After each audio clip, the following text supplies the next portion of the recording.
What's dudes, Jake here. Today we're back on the 92 F1 build. Today we're finally starting to bead roll some panels. We did this side off camera because we didn't want to make any mistakes and we wanted to kind of learn and stay focused. But this side came out good. We're not doing any fancy designs like bringing it back right here and back. We're just doing one kind of bulge in each panel. But as you can see, we kind of came up with our own design and it comes around the bump stop here. It's pretty simple, but once it's done, it'll look pretty good. Will it though? Yeah. As you can see, we have not yet done this side. We have one of the panels off right now and we're about to mark it up. This side will be a little bit easier since we know what we're doing now. So we'll walk you through it and hopefully you can learn something. This is the bead roller we're using. I'm gonna have Christian explain kind of what it is. It's a Eastwood 27-inch Elite bead roller with their new their electric drive system. We did these panels and it came out pretty good. I like the way this thing works. There's a couple things that I would like to change on it, but it is kind of a budget model bead roller, so I can't complain for what it is. It works fine on this side.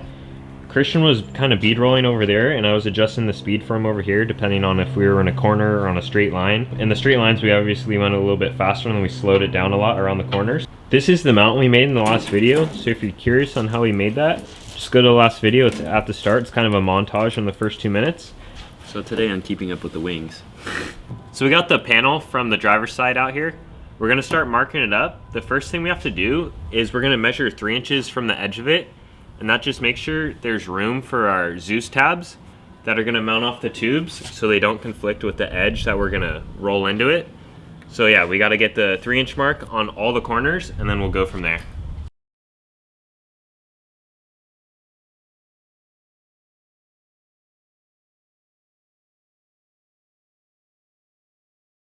So we got most of the marks done. We actually went 3.5 inches from the edge that's gonna be at the front of the truck. And that's because the plate kind of overhangs on the tube a little bit. So we just backed up the line a little bit more. But everything's done. We added a kick up here as well. We matched it to this side by just measuring from here to here.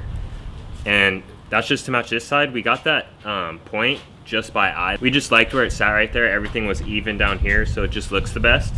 But now we got a mark up here, and this is where the bump stop actually goes. And if you remember the design on this side, it kind of has a design where it goes and then curls back in around the bump stop. So I'm gonna show you how we do that. The first thing I've done is I've marked 2 inches from the point where it actually breaks right here. So I go 2 inches down and 2 inches up, and you'll see kind of what this is for in a second. But I'm gonna take our 90 here and just mark out to these 2 lines that we drew that are 3 inches from the edge. So I'm gonna do that right now.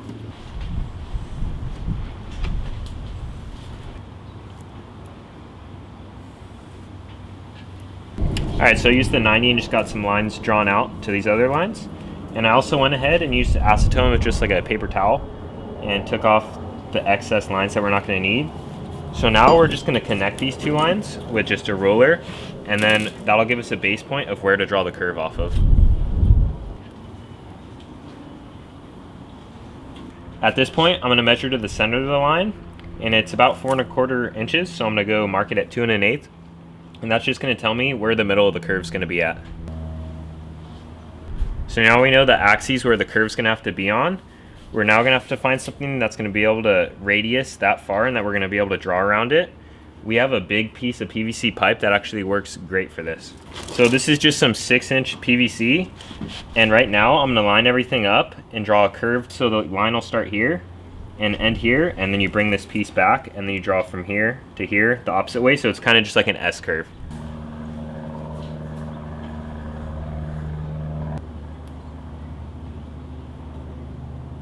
We got the S curve all drawn.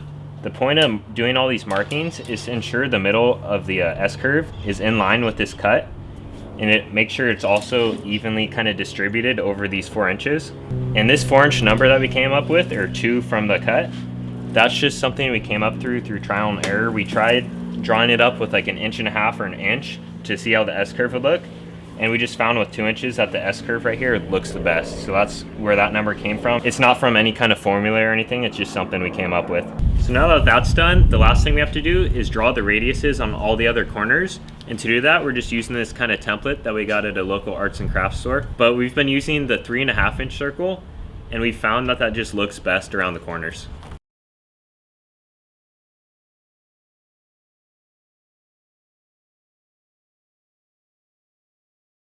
So all the radius and lines are all marked up where they need to be, and this is going to be the final design.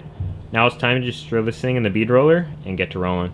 So in terms of the tensioner, we've kind of found through trial and error that 2 turns past snug is optimal for what we're doing, and changing how tight it is just changes how deep your actual bead roll is.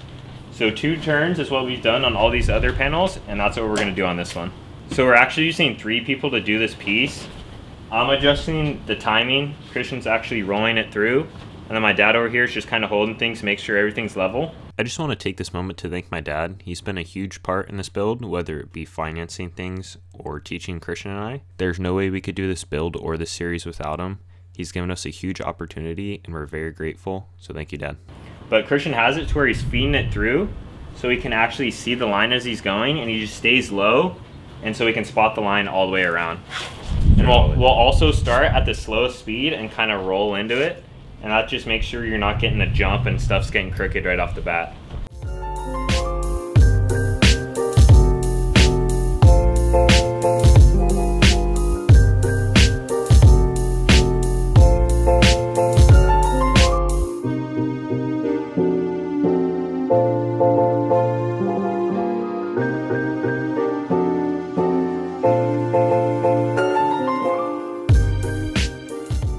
We got both the panels mocked back up on the truck. They came out really good. We didn't talk a lot during the whole bead rolling process because we still want to be focused because we're still pretty new to this. We're not experts. My biggest tip to you guys, if you're doing this for the first time, is just to go slow and practice on some like smaller panels first to just kind of get used to how the bead roller works and operates. The next thing we're gonna have to do is actually mount the Zeus tabs. I'll show you what those look like right now. So here's our Zeus tab. It consists of kind of 3 parts, and that's the tab, and then we call this the spring right here, and then you have buttons, and there's a few different styles. You can get different lengths, and so basically what happens is you stick this through here, and let's see, you get things lined up, and then you just get a flat head because that's what it takes, and bam, it tightens in and it locks itself on there. And this just makes things easier. You don't have a nut and a bolt on the truck to have to take a panel off. You literally just get a screwdriver and pop that off, and then you can take the whole panel off. You can also buy a really useful tool for this, and that's this guy right here. This center punch right here, you can also slide it around the spring, and then you put your panel on top of it and line it up where it's supposed to be, and then you'll just hit on the panel real quick, and you can see this little spike right here. It'll mark the panel, and it'll tell you where you need to drill a hole for it. So that's basically how this tab works.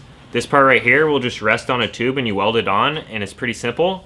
You can buy these in a couple different configurations. You can buy them like how we did and just buy the tab, the spring, and the buttons all separately, and you'll basically just have to put the rivets in here yourself to hold the spring on there.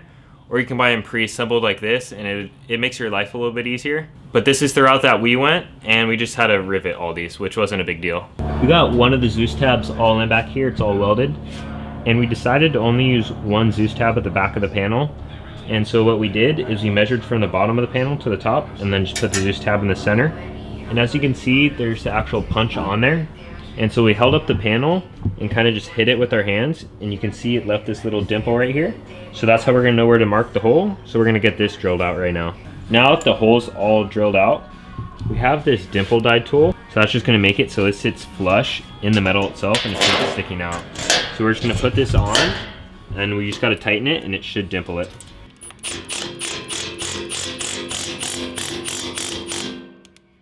The dimple came out perfect, and what's cool about it is that the bolt that we drilled for was 3/8 of an inch, and this button right here is actually a little bit bigger than that, but when it flares out, this ends up fitting perfectly in there with just a little bit of wiggle room, which is perfect.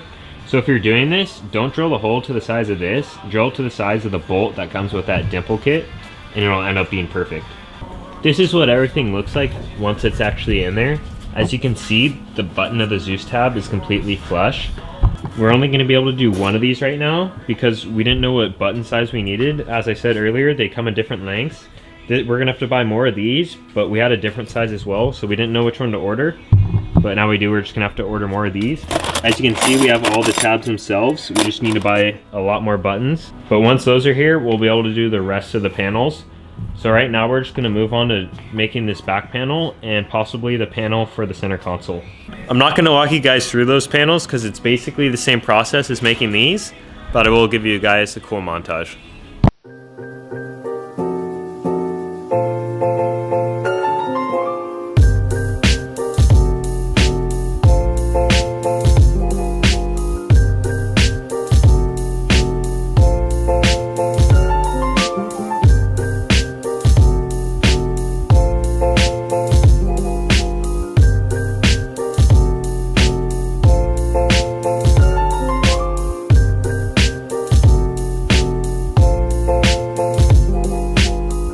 Alright guys, I'm going to interrupt the video a little bit. I remade this piece because we dimple dyed it and put it in here, and it just didn't look right. It didn't really flow with everything else. So I ended up cutting out a new piece, and we're just going to leave it flat. And so I got it all lined up pretty good. All the corners and all the gaps are perfect. And so right now we just need to put the Zeus tabs in there. I prepped the tubes already, and put a line in the center. So I'm just going to have Christian TIG weld these tabs in there. And once that's there, I'm gonna get the button head with the punch and put it on there and hit it, and then drill the holes and then get dimple dyed, and then this piece should be all ready.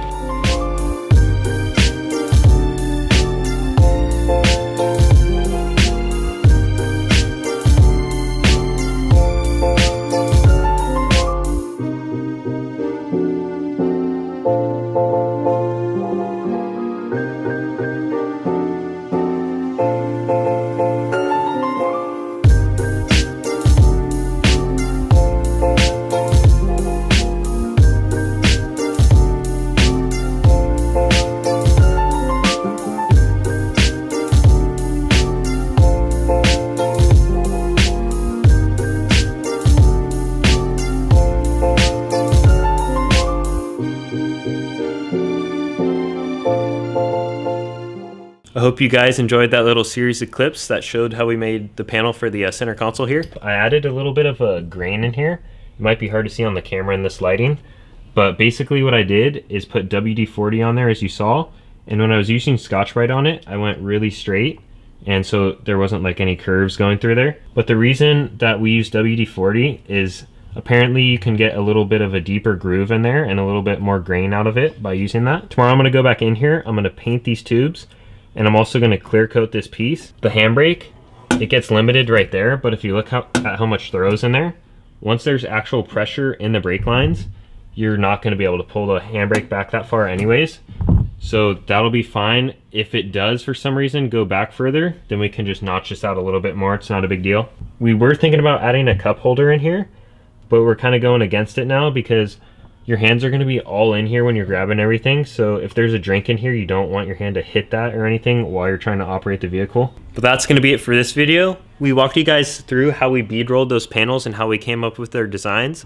And you also kind of got to see us make this piece for the center console. I really hope you guys learned something. That's the main point of this video. If you have any more questions, just comment down below and I'll be sure to answer those. But thank you guys for watching. Please like, comment, subscribe, and we'll see you in the next one.